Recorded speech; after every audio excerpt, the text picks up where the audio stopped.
Welcome in, everybody. I'm your host, Matt Novak. Alongside me, as always, Grant Hawker. Always. We are going as a duo this week. Got some things to knock out. Got to be honest, there's always one week that feels this way. Week 8 of the NFL season, stinker. Two It was thumbs not down. good. Not good. Lots of blowouts. Afternoon games sucked. The best game of the week was a 39-38 special between the Jets and the Bengals. The Bengals should have definitely won that game. Just wasn't anything that really stuck out. I will say I went all in on the Falcons this last week. Didn't realize that Cousins was going to end up QBing that game after I'd locked some stuff in on fantasy and in a survivor pool and got hosed. Yeah. Praise the Lord. I was able to stomach a 5 point turnout from Bijan. That was rough. Was able to Yeah. stomach that. Playing against Saquon, who decided to have rerun the clock a year and have a 65-yard touchdown, all that stuff. But was able to pull it out. But yeah, the Falcons definitely made me sweat there a little bit with Bijan there. Dude, and God help the people that were playing against Jonathan Taylor and James Cook on the same team this week. Yeah. I It, I don't know how the rest of your week went, but you Sunday probably you sucked. lost. There's no freaking way you won Oh, that. yeah, there's no way to Over come back 70 against them. between the two. Insane. Dude, it was wild. And that's a non PPR because you and I play half point. Yeah. Or sorry, yeah, that's only a half PPR. So, dude, it was just dumb in the fantasy realm. There's probably more to talk about than there was in the NFL week in regards to fantasy versus what actually happened on the field. Our pick'em this last week benefited me tremendously. Just to highlight it real quick, we had our featured games. These are the games we expected to be close and watchable. Okay, this was a Vikings at the Chargers. Vikings have been playing okay ball with Carson Wentz.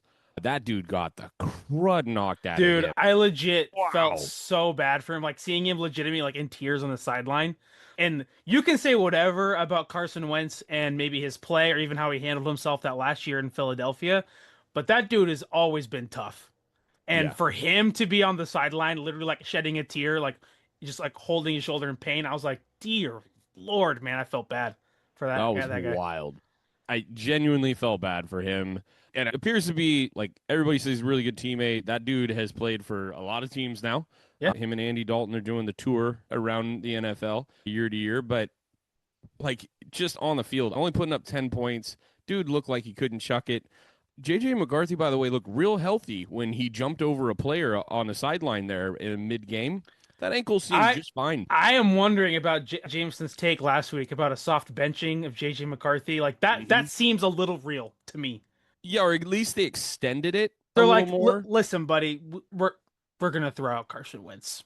That's definitely how it felt because he does not seem that injured right now at the moment. But he's We're probably probably going gonna to see he's him back. this week. Yep, he's probably back this week. We Yeah. shall see. But the rest of this team still is not playing well. Justin Jefferson is not getting involved, like not hardly ever. Not what he should be for Justin Jefferson. Yeah, we're Um, comparing him only to himself when we yes, say that. yeah, Yeah.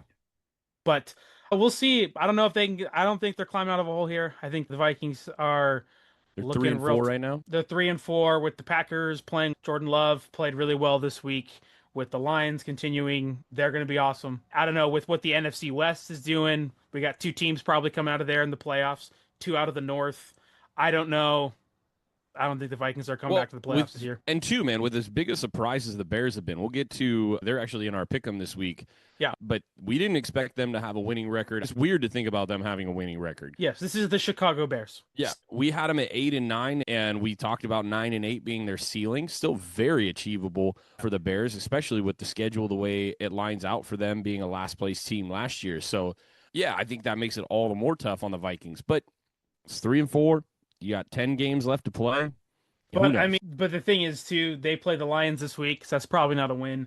And then they play Ravens with the Lamar Jackson back, so that Yep. I probably would take that. And then they got the Bears, and then it's the Packers, and then the Seahawks.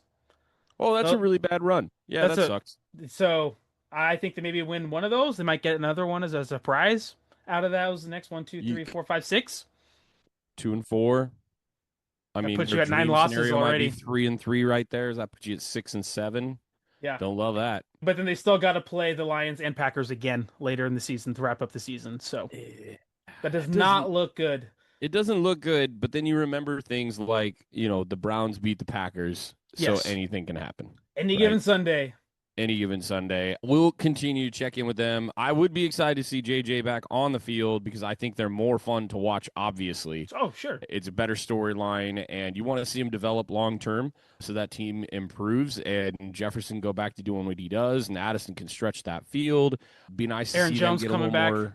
Yeah, too. but it would be nice to see them get just more production out of their run game in general. They really seem out of sorts. So hopefully the next couple weeks they're getting healthy and we can see a lot from them. Another game we thought we knew that there was going to be a lot of points scored. We were not wrong about that. But we expected the Cowboys to show up and play a tiny bit of defense, maybe a little. No, we didn't. They lost 44-24, and nobody was all that surprised. I did think it would be a little bit closer. Didn't see a 20-point win for the No. Broncos here. I think I had it at 430 something or 40-ish, 30 something, whatever. But Broncos just came out and dominated in this game. They won all the matchups. The fixation that the Cowboys had with Cortland Sutton didn't help them out much. Bo just had his day. Troy Franklin getting involved too. Former Oregon that's guy. why I highlight that because Troy Franklin was basically left to go do what he wanted. And as we know, as Duck fans watching him in college, that guy on the post, that guy on the double move and go, bye-bye. All the time. All the time. We're seeing 2 Oregon Duck receivers right now. Hey, Tenzin showing up too. Hey, watch out LSU. Watch out Ohio State. We're coming. Yeah. But we're midweek into their rookie seasons. Oh, I guess it's Troy's second season, but we're mid-season right now. They're doing fantastic. One of them caught 2 touchdowns this week. Another one caught a touchdown last week. Well, and also just to brag about Oregon a little bit, this is also record-breaking. We had 4 quarterbacks starting from Oregon this week. That's a record for them. Dylan Gabriel, Bo Nix, Justin Herbert, and then Marcus Mariota holding down the fort for the Commanders. Yeah, the Broncos offense, in general, this was just as solid as it comes. Really, a complementary run game with Dobbins and Harvey. Dobbins got his second 100-yard rushing game of the season. They've scored 77 points in their past 5 quarters of football. Remember, because they had that monster game, monster fourth quarter the week before. Yep. Yeah. Absolutely awesome. But, yeah, that offense is just going. Sean Payton's got it right now, and we know that with him, it's streaky. The game to game, that guy is high-low, loses games sometimes that he shouldn't in the middle of the season because I don't know why, but there just seems to be sometimes a lack of adjustment at game plan. He's really convinced if you just keep going, it'll go. I know how to beat these guys. It'll go. But, man, he's had a couple of weeks where he was right. For sure. And they are knocking it out downfield. I really didn't, like we said, we weren't surprised about Dallas at all here because we know that their best defensive player just hit the IR, and they were already the worst defense in the league. So I didn't expect anything great here for sure. I thought but Dallas has asked themselves some questions, man. Dude, I did think the Cowboys were going to score more points.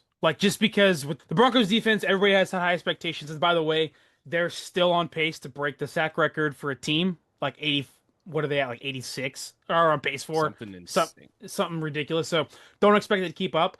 But with what the Giants did to them, scoring 30 plus, I legit, I picked the Cowboys. I'm bro, if the Giants can score 30, these Cowboys are going to score 100 points on this defense. Yeah. But what I will say, big blow to the Broncos. Pat Surtain, reigning defensive player of the year. He is going to be out for a few weeks on a pec strain. He's week to week. Could be a candidate for IR. They're still not sure. There's been no update as of 3 days ago since recording this. I bet they're hoping it's under 4 weeks there. But there's been nothing really. He might miss IR. Not too sure there. Yep. That's a tough blow for them. On the defensive side, absolutely. for sure. No, it really is. And I mentioned, speaking of injuries, what happened to Trevon Diggs being put on the IR. To be nice about it, and I rarely am when it comes to the Cowboys, they had Hooker, Wilson, and Thomas all unavailable for this game at the safety positions. You're going to be able to throw down the field when you're missing literally 4 out of your top, I would say 6 of your defensive backfield. The Cowboys are at 3-4-1 here. They do have a fair I'm not going to call it easy for them. I feel like a fair matchup against the Cardinals this next week, and do like that for them, at least. That matchup will probably beat them. I think Dak just usually plays too good in general to not win that game. Broncos are a good defense, and still, like, we're sitting here going, oh, it's a 20-point win. We still gave up 24. They are going to break the sack record, and they still gave up 24 points to the Cowboys. It's not nothing. That's a pretty average score. The Cowboys are the number one scoring offense in the league. They're going to get theirs no matter what, even they're if you're going to great. get there. Yep. Yeah. And so I'll take them this next week. We didn't put that one on the pick'em. Makes sense. But next one to get in. Sorry. Well, they got to win their next two because it's Cardinals, Raiders. You got to beat the bad teams because then it's Eagles, Chiefs, Lions are their next three after that. So if you got a shot, you've got to win these gimmies. You got to beat the bad teams here for a playoff shot. Best case scenario for them, they're coming 3-2 out of that. Yeah. Best case scenario. Yeah. Another one to get to, sad one. Genuinely hate that I have to say this out loud. The Giants and Eagles, Cam Scatterbo, that was brutal. Did you read the whole injury? I didn't read the whole injury. Dislocated ankle, that was part of it. Exposed fracture, ruptured ligament. Sucks. It don't get worse for an ankle. And here we thought it was going to be the head smash that got him. So RIP to his nickname CTE. That's gone after 2 weeks. Bro, the Giants can't have anything nice. Like, I don't hate the Giants. They're whatever. But, dude, man, to lose Neighbors, to lose Scatterbo, just when you have a solid defense, like. Who are you complaining to right now about this? I'm not trying to compare, but what I'm saying is that does suck. Like, for a team that's okay, but your team's been to Super Bowls, okay, in the last 5 years. Like, your team has had playoff success. Fair enough. Like, the Giants have had nothing. There's finally something like, oh my gosh, we maybe got some offense. We got something, and then they're all taking dying. The crumbs away. Yeah, I get it. Yeah, I get it. No, that sucks for them. It went through my head though when you said you're like, Brian Dable's the reason we can't have nice things. Oh, but this was lousy. This was nobody's fault. This is not a bad call by a coach. No. Dude got rolled up on, and it was nasty. You get a 300-plus pounder roll over the back of your feet unintentionally in the middle of a football play. That sucks. Yeah. But no, that was really sad. In the game in and of itself, Saquon finally hits a home run with a 65-yarder. Hurts gets 4 passing touchdowns. Giants did not have a lot of fight in them after Cam went down. That was just sad. Dart didn't even have a horrible game or anything, but when your game plan is literally predicated on run first and then bust the field open with a sharp mid-range pass and work those outsides like they like to, man, that just took so much away from what they could do. So for them to surrender the points that they did, completely understandable. This was going to be a double-digit win, in my opinion, regardless. It just got ugly with that. Going into the game, though, I texted you guys. I was like, hey, AJ's down. Hey, they got a couple other guys down. This could get interesting. I was pretty hopeful. Yeah, it's a bummer. We want Cam to come right back and start banging his head into walls and human beings next year. But the Giants season just got RIP'd right then and there. That was all the hope that you had with your 2 rookies is gone. Mm-hmm. So Jackson needs to develop. Hopefully they work really hard on that offensive line being solid so they can come back next year and compete in the NFC East. I want to get to 2 more games really quick so we can have a little bit of fun. The game that I would like to say made me feel great about all the things that I have been saying. The Packers at the Steelers. Now, the Packers have not won great. They looked terrifying early in the season. Just looked so scary. And then that weird game with the Browns and a tie in back-to-back weeks, that was nuts. And it just shouldn't have happened type stuff. But I've been saying, from the beginning, that the Packers did look scary. We wanted to see what they were going to develop into. But I've also been saying that the Steelers are not. Their Steelers are gettable. The Steelers are old. The Steelers are not deep. The Steelers are starting to show their colors. And we said it for the last couple weeks. Teams are going to show you who they are. There is no greater definition of that statement than what the Steelers did Sunday night against the Packers, because up in the first half, they look like the team to beat. Halftime comes, adjustments are made. the Packers truly start spreading the ball out, run it down the field, and in the second half, they outscore the Steelers 28-9 and run those old men into the ground. Like, genuinely, the Steelers cannot keep up with the young legs. That's the number one highest paid defense in the league there in Pittsburgh. They have overpaid veterans to come in and do work, and they cannot keep up for 4 straight quarters with the youthful teams of the NFL, the Packers being one of the youngest. It's a team that we all know is supported by draft pick after draft pick and gets developed there by an excellent coaching staff. I was not shocked that was the outcome. I am not shocked that the Steelers are falling apart in the second half of games when they can't keep up because they don't have the depth to run out there. Not surprised. This is what happens when you pay veterans as much as they have and you don't support your team with a youthful structure. And that's a long-term coach in Mike Tomlin who's very okay with being mid. Yep. That's what he is. He's good with being good, not great. And this team is set up to be good, but not great. Yeah. And they showed it through and through. I was not surprised at all that was the outcome this week. No, yeah. When you pay B players, even players, A+ money, Jalen Ramsey. This is absolutely the result you get. Giving up what you gave up for Jonnu Smith? Are you kidding me? Yep. What is? Again, we said it. This was the weirdest constructed team. They're the most expensive defense, and they rank 30th in total defense. They're giving up 386 yards per game on average. Essentially 400. 386. You round up. That's 400. Poor run defense. Poor pass defense. Dude, that play that Tucker Kraft made. Just the abysmal tackling and going to the ball in that corner. I don't know who it was. It wasn't Ramsey. It was some other dude who just let Tucker Kraft just grab it. Like, he overran it was a young him. Dude that's not good because that's what they could afford. Yeah, they're terrible. On points allowed, they're 22nd. They're bad. They're just straight up bad.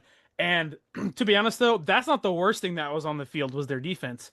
It was their freaking jerseys. Holy cow, bro. Those jerseys are horrendous. They're the worst jerseys, I think, in professional sports. Those, so bad. I can't. How do you go into a meeting and feel good about making that presentation? Who in the world convinced themselves that looked good? Dude. And then who was convinced by it? Those two people should not be allowed to make decisions for anything. Don't let them pick what they're going to eat tomorrow. Definitely don't let them raise children. Like, that was so bad. But you know what they probably are going to be someday? Politicians. That's a great drop. No, genuinely, it was so painful to watch. And we knew that was coming because we saw that release like a while ago. That was like August or something like that. Yeah, and dude, I'm talking to a non-sports fan while I'm at a retreat this last week, and I'm showing them the jersey that I'm talking to somebody else about, one of our other friends, and they look at it and they're like, "Yeah, you'd have to pay me millions of dollars to wear that too." Yeah, that's the only way that happens. Oh my in front of millions of people on Sunday Night Football, one of the most watched the most watched things on TV ever. Like year in, year out, Sunday Night Football is like the most watched thing on TV. Yeah. And I get it. In the era of throwbacks, I'm wearing a throwback hat right now with the little logo right there, like all that stuff. Yeah, but that's in, dude. But that's like, in. And I get it. Stranger Things, the whole 80s nostalgia, that's all there. Yeah. But there's some things that need to stay in the past, and that is one of them. Some stuff, bring it back, but have some discernment there on what should stay and what needs to stay buried. Because that needs to stay buried, and that never needs to. I would take the Giants throwback ones, I would take that one over the red and the blue stripe with those tan pants. Those are ugly too, but I would take that over that. It's so bad. That's fair. It's fair. It's the worst thing on the field on Sunday night. You sounded as bad as when you heard Cam Scadaboo's injury as you just did while thinking about that uniform. Those are the same sounds. Yeah, both equally disgusting in Grant's book, anyway. Yes. No, I definitely agree. I was trying to think of a bunch of things that I want to stay dead and buried. There's a photograph of me that exists that I would rather be out in public than me wearing that jersey. There's one when I was like 13 years old. Everybody's got one of these photos of themselves. You're like thinking about it right now, and you're like, yeah, if that's all the light of day, it's over. Like, I'm a massive introvert. I'm going to live in a bunker in the middle of New Mexico for the rest of my life. Like, that photo, I'd probably be better with that coming out than having to wear that jersey in front of people. Probably. It's pretty bad. We were also in our pick'em this last week. We were playing over under on Monday Night Football. The Chiefs dominant in this game, 28-5 or sorry, 28-7, correct? I'm hitting that score correctly. Yes. Yeah. Yes. But the over under was actually pretty high for this game. There was a lot of expectation that both teams would put up some points. The Commanders did the not good with Mariota at quarterback. They were also out several still key players, though they did have Scary and Debo back. And then For now, the yeah, first time since week 2 that they both been there. and yeah, now Scary's going to miss week 9. Yep. So Yeah. they continue to struggle. Although Daniels is starting to look more available with every passing day. So hopefully for them, they can figure that out. You got to deal with that now. Yeah, I Or don't know if else. they're gonna want to put Jane Daniels out there with to face that Seahawks defensive line they're gonna have to face on Sunday Night Football. You may want to push that one back a week, but as much as I also proclaim the Vikings dead, I think the Commanders are dead too. Mm, Like they, even when Jane Daniels was playing, he did not look the same.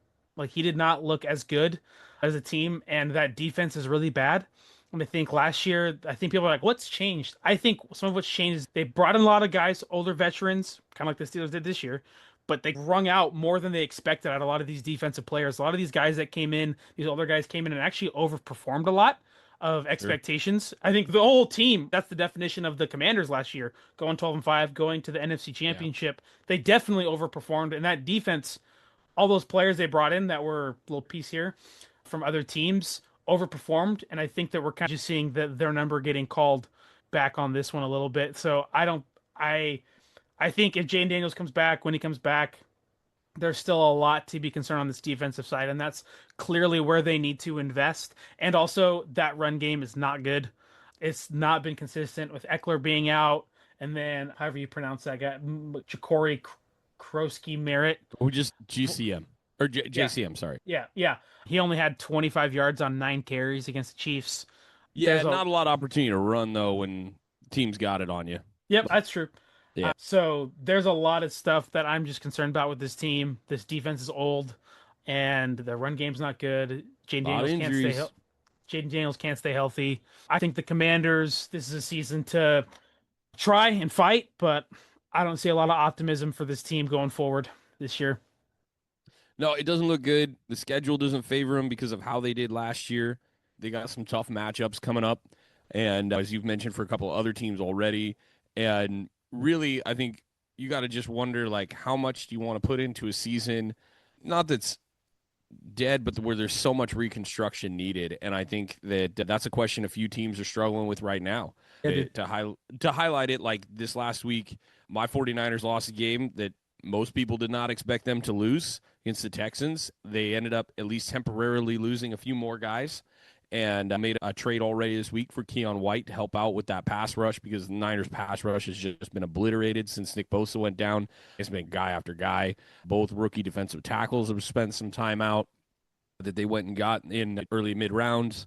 And it's just been brutal. All by the way, all of the linebackers just decided they didn't want to play anymore and got hurt. D Winters also went out this last week, but he saw did that. come back to practice. Thank God. Here late in the week. So there's a lot of stuff going on with that one this week, and the Niners are in that same boat of having to ask, even at 5-3, which is not a bad record at all. They're still having to ask, are we buyers right now? Can we get healthy in time? You know, you're still without your star quarterback. That's a bummer right now. He's only played 2 games so far this season. You're 1-1 with him. You are waiting for Pearsall to come back. You haven't opened the Ayuk window yet. We were really hopeful they would do that this week. That did not happen. Seems like the Niners are trying to be as geared up as they can be for the Rams, which are coming the Sunday after. Yeah, teams are starting to have these big conversations about what's the rest of this season look like. Should we start being focused on the development of next offseason and reworking certain contracts and deciding what we're going to do with these different player situations? And that hits like midseason in the NFL because, again, you now know who you are. Weeks 8 and 9, we are right now, today, we are halfway through the season. Yeah, I Which think is what sucks. crazy. I think for a team like your Niners, I think you might It's to be this part into the season, this far into the season, and not really know who you are is worse than even being bad and be like, hey, we're gonna punt this season Yeah. and we're gonna look next year, or being like, no, we see the window, let's put all the chips in. To be like, I don't know, is so much worse. That's it. Yeah. That's so much worse of a position to be in because you're like, man, how much do I sell this year? How much do I be like, no, we can do it, and you give up, and then does that actually pay off in the next couple of years? Do you sacrifice a year or two for this year? To not know where you're at is so much worse for teams. It's so Yeah. much worse. And for a team like the Niners, yeah, you're like, I don't know. Well, and yeah, and it becomes very real because the trade deadline is a week out. Yeah. And so this week, a Niners team at 6-3, they today returned, I think, dude, like 4 or 5 defensive players into practice. They're going to be without, there's no question. They have no more Bosa for the entire season. The only way Fred Warner comes back is if the Niners make the playoffs. So it's January. Yeah. Yep. He's a January and early to mid January type guy. Now that the season extends all the way through that first week of January, the regular season does, that does open the possibility that he is available for the entirety of the playoffs. But you're going to be without those guys really from here on out. And everybody else, though, can come back. Everybody else can contribute. And at 6-3, if you're sitting there and Pearsall's about to come back and Ayuk's about to come back and you go get 3 or 4 sacks this week with the guys you got already, they're saying Huff is going to come back for the Rams game because he had a hamstring after having that awesome game against the Falcons the week before. Man, then you can look at buying. And you can look at what those rentals are going to look like for the rest of the season. There are some moves to be made for sure. The middle is so wide open that you can go get stuff. The Vikings are 1 loss away from becoming sellers. The Commanders lose this week, sellers. Yeah. And all that starts to come down Monday on into Tuesday, election day next week. And you're going to see a whole bunch of stuff take place right after Sunday. Yep. Saints are going to sell. Trey Hendrickson's going to become available with a loss this week for sure. Cowboys, Patriots, Niners. One of those 3 teams are getting that guy. But all of those 3 teams need to win for that market to be very real on him. You're going to see some wide receiver movement. I don't know why Jacoby Myers is still playing for the Raiders, other than they must be holding out for the best deal they can get. But you're not going to get that much for Jacoby Myers. No, his contract's too big and he's underperforming. So, yeah, 100%. But the Raiders seem to be holding out for something. They went and got Lockett this week. That completely makes Myers expendable for the rest of the season. Lockett is... He can still play. The problem is that the Titans were never he was not on the field. No, and he's not going to get that many reps because he's old and they suck. Then that's just the way that is. They let him go as mercy killing, like quite literally. I don't mean to use that term there, but genuinely, like it's merciful to your contract. You can have this money from us. That's fine.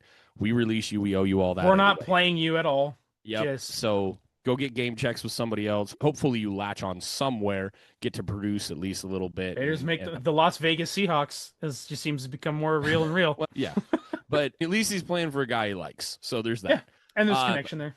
But no, like Myers should be gone. You should see plenty of movement within that wide receiver market. There should be a lot of traction all over the place. Wide receivers are always dime a dozen, so somebody's going to go get somebody. Is a question I'm wondering if it's real or not? Is AJ Brown going? I think that's real.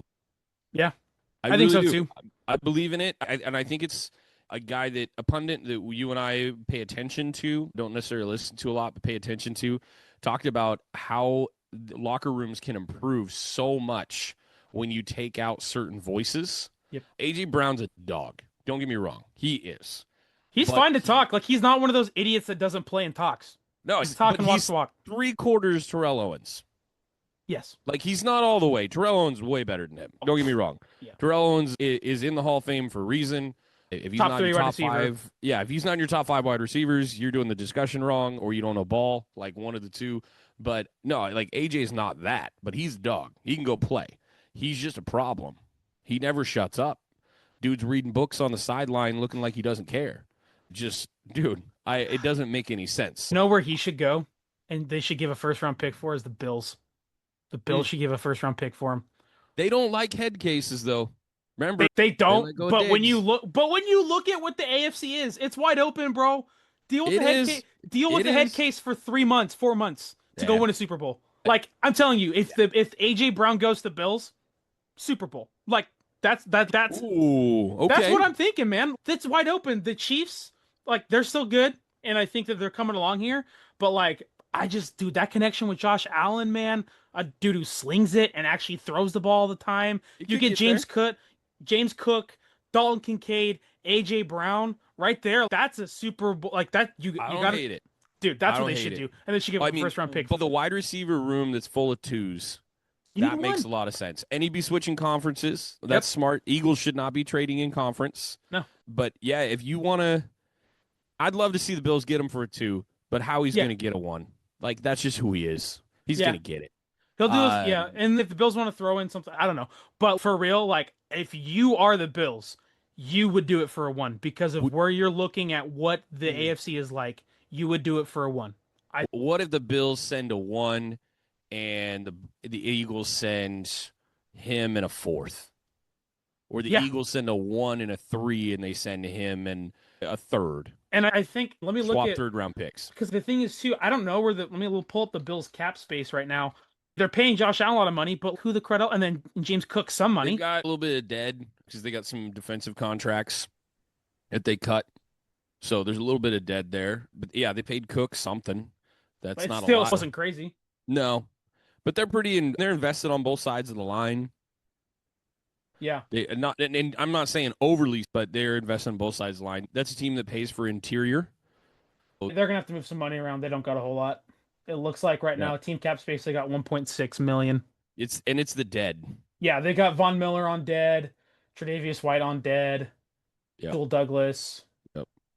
stuff like Yeah, that. but those are just cap gymnastics. That's nothing. Like it really doesn't matter, and you can move all kinds of stuff around. And if the Eagles are also really, if they do really want to get rid of him, they will still eat some money. Like they'll, and they yeah, would for this year. Who yeah, cares yeah, if it's the right thing for them? Say we're talking a second rounder and a player here from the Bills to meet a certain need for them. That makes a lot of sense too. But I don't hate the fit at all. It's just going to be curious, like what the compensation would be for someone who's been a head case pain in the butt yeah. a good chunk of the last two seasons, and this is after winning a Super Bowl. So That's what's it's not crazy to me. like they haven't paid him and he hasn't won. Yeah. Yeah, but So I will say a two or a three in the hands of Howie Roseman is as dangerous as a one for a lot of other GMs. So, man, dude, like, yeah, he's as good as there is, dude. That yep. team is so great at that stuff. I want to just project out into this week just for a little bit and get to what's coming up. I did not like a lot of our options again for Pick'em this week and what we've got going on.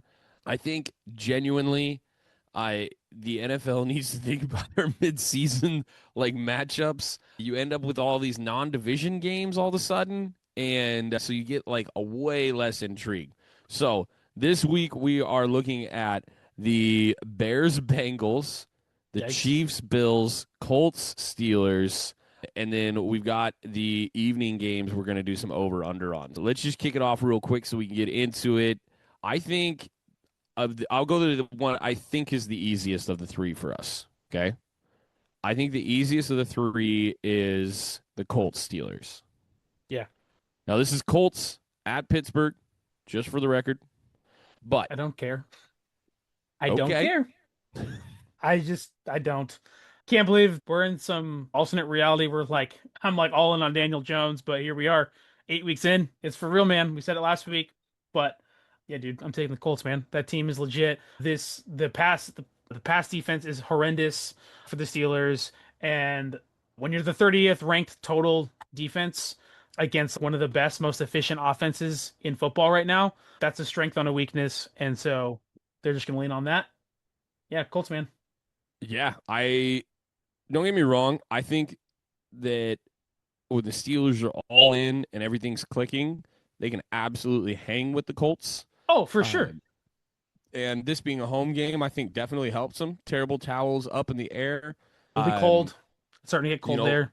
Yep. They play in a dome. Rodgers plays great cold games, so there's a lot of those differing factors, but the Colts are just rolling. And until they fall off this train, I'm sticking with them. Let's go. Yep. Mike and Jameson both chiming in for the conversation. They will both be taking the Colts as well. I knew that one was going to be a sweep when I put it on there. Maybe I'm being nice to all of us and giving us a gimme so nobody goes 0-5, but there it is. Our second one on the list here, we're going to go Bears Bengals. And I genuinely think this is a little bit of a problem. I don't think it's going to sit well with any of us. No, it's not. Here, let me help you with theirs. Both Jameson and Mike took the Bears. The Bears are a more complete team. The Bears aren't great on either side of the ball. They're fine, but they're not horrendous like the Bengals are in defense. Joe Flacco.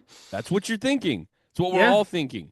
Joe Flacco could easily get this team to score 35 points. Last week, and he lost to Justin Fields. Wait, who's the home team here? This should be, I think it's Bears at Bengals. Yeah.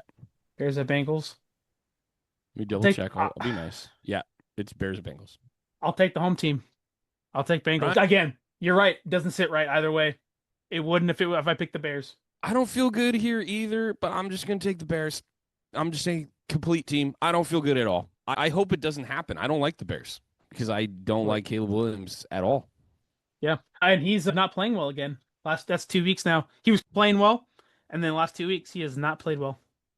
Go take your emo hands and go do Oh, something. no, yeah, dude, I'm taking the Bengals. I feel much better. The Ravens kicked the crap out of them without Lamar Jackson, and that defense stinks. Also, and they kicked the crap out of them. So yeah, I'm going Bengals. I like that. All right, there's maybe your zag. Yeah, maybe that's a little bit to just. I'm talking to myself here. Yeah, I'm gaslighting myself a little bit, but you do need one though. Yeah, I do. You need one. I'm in last. You are currently in last. Oh, my bad. We didn't go over that. I know you don't want to, but that's fine. Grant is currently 24-16 in last. Jameson is 27-13 in third. I moved up after going 5-0 this week. I'm only going to bring that up one time. 28-12 is my record. I am now within one of Mike, who had been pulling away. He had a rough week and is 29-11. So it is still very tight. This is very close in the middle of the season. We're doing great. In a vacuum, my 24-16 is solid in a vacuum. But not here. I listened to a national show today praise a former head coach in the NFL for being 5-3 right now in his week-to-week pick'em. So he just only picks one game for that show every week. And I was like, 5-3 is really good. It's okay. But when you're picking my team's 5-3, and I feel not great, to be honest. Anyway, they only pick one game a week for a reason because of the channel associated to the show. But I think the next one's just as tough. This is a good one. There's only really two games that I wanted to pick. This was the other one. We are talking Chiefs at the Bills. Chiefs are playing good ball. They are. Got to give it to them when they're playing good. Taylor's album dropped. Bro played 3 good games. So, yes, he also now he tied, was it Priest Holmes for the most touchdowns for Kansas City Chiefs? Yep. That record is probably going to be broken. Mahomes is going to look his way to get him one. Could definitely be broken this week. It's a nationally televised game. They're going to try and get that. They're going to try and get it when it matters. That's how that stuff works. But I will go first this time. I will say Jameson and Mike both went Chiefs. This is Bills coming off the bye week, correct? Yes. Okay, so I'm going to pick a home team after the bye week because I'm not insane. I understand that they're playing the Chiefs, but if you were to look at winning teams after a bye week, real good record for those teams, then playing at home, real good. So I'm just going to go with history and just say I think the Bills win a close one, and I don't think it says a lot about either team being better than the other. I think it's a home field advantage situation I believe this is a PM evening game. I'm going to check that time real quick. So I'm pretty confident in it. Yeah, that's the 1:25 our time. So wonderful. It's going to be 4:30 start over there. It'll be dark by halftime for sure. So I think that benefits Buffalo overall. Just the home game and the vibe. Yeah. Real playoff implications here every time they play each other because these teams always meet. They're always on a crash course to one another. I am going to go with you. I'm going to go Bills. I think also just split it up so we're not just all picking the same teams here and there. But I do like your logic there. Winning team. out of a bye at home. I do like that. I do think the Chiefs are playing more complete football right now. Chiefs defense is playing real well. That Spags has that defense rolling right now. Granted, they were playing against the backup Commanders led team, but I'm going to go Bills. I think Bills want to get this one. I think Chiefs do too. Every team wants to get their wins, but yeah, I'm going to go Bills there for that. Those reasons you said. All right, now we're going to move into our over-under games. We're doing total points here for these last two. First one is your Seahawks up against the Commanders. The over-under on this, or total points, my bad, is 47.5. I thought that was a little high, especially with Mariota playing. So curious as to what you think. Let's just hit it with initial thought. 47.5, over-under. That seems high. I think, honestly, because I genuinely think the Seahawks are going to, the defense is just going to stomp. I don't, honestly, even if Jane Daniels was playing, him being out and coming back, he's not going to show up and just throw dots on the field. Finally, for the first time since week 1, our whole secondary will be intact. Devon Witherspoon and Julian Love have been out for 3 weeks, 4 weeks, and Nick Emenwari is back, is playing well. So I think I'm gonna take the under. I think it'll honestly probably be a similar score to the Texans Seahawks one a few weeks ago. It was like 26-12 or something like that. That's probably what it'll be. It'll be a comfortable win, but I don't think a blowout one or the other, and I don't see a high scoring. So I totally agree. Washington maybe puts up 14, 17 is probably the ceiling right here with Mariota starting. As much as I love my guy, just no Scary Terry this week. They've already ruled him out. So I'm going to take the under as well. I think it just makes too much sense for the reasons you said and the injuries that they're currently dealing with. Our last one is going to be Arizona at Dallas Monday night. The over-under on this is at 53.5. That ain't nothing, but consider that the Cowboys just came off of a 68-point game against a much lesser defense. These two teams, very familiar with each other. They don't play in the same division, but this matchup happens a lot historically.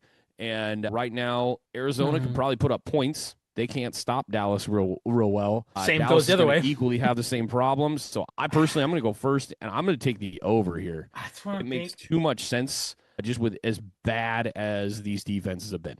Yeah, I've got Kyler Murray and Marvin Harrison. I'm going to start both of them in fantasy this week. I think they're both going to feast. They're both going to be kingmakers. Both of them They are. are.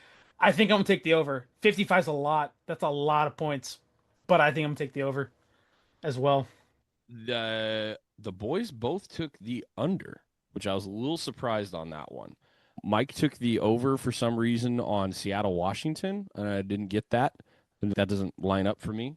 Calling it But Seattle, Washington. That confused me for a second. That yeah, makes sense. that Yeah. is my bad. But anyway, yeah, we What did got some Jameson interesting ones there. What did Jameson take on the Seahawks Commanders? He went under for both games. Oh, so, okay. Cool. Yeah, he went under. But no, I think a few interesting things this week. Obviously, we're going to be paying a ton of attention to that Kansas City Buffalo game. I will definitely still be paying attention to Indianapolis Pittsburgh, but I'm not expecting fireworks in that game. There will be a few interesting matchups, a lot of different things at stake when it comes to the trade market and how it's going to be impacted. Cincinnati at Chicago, first and foremost, going to be a big deal. Will Mike McDaniel live through the week as the Miami's head coach? I think Bought a himself loss time. right here. This is it. I said this was the week. This is it. He loses this game on Thursday. They've got the long week going into next week, and it would be the perfect time to cut a coach. If you look at Detroit, Minnesota, we're going to find out real quick again if Minnesota's a seller. Carolina at Green Bay. Carolina needs to win that game. Is Bryce playing? I have no idea at this point. I know they considered him day-to-day. That's going to be a big deal, but it's a tall ask for them going into Green Bay. Nothing matters in Tennessee against the Chargers. We all understand what's going on there. Atlanta, New England, slightly intriguing. That could push Atlanta into being sellers at the trade deadline. San Francisco, New York. San Francisco needs to, will, and better win that game. Indianapolis, Pittsburgh's been touched on. Denver at Houston. Denver needs to keep winning, but Houston looked real good against the 49ers. We'll see if they can keep scheming it up. And then to quick recap, just a couple more. Jacksonville at Las Vegas. Jacksonville needs to win that game, better win that game. By the way, the Raiders have the same record as the Ravens right now. Let that sink in. New Orleans, one-win team trying to beat the Rams at the Rams. That's not happening. So that's your week in the NFL going into week 9. We are excited to see what happens, but we're mostly excited for the trade deadline. We will come to you most likely after. I think we're going to record after the trade deadline. That makes sense to react to everything. So we can come in and have a big conversation about all of it in real time. Enjoy the weekend of football. We'll see you on the flip side. Peace.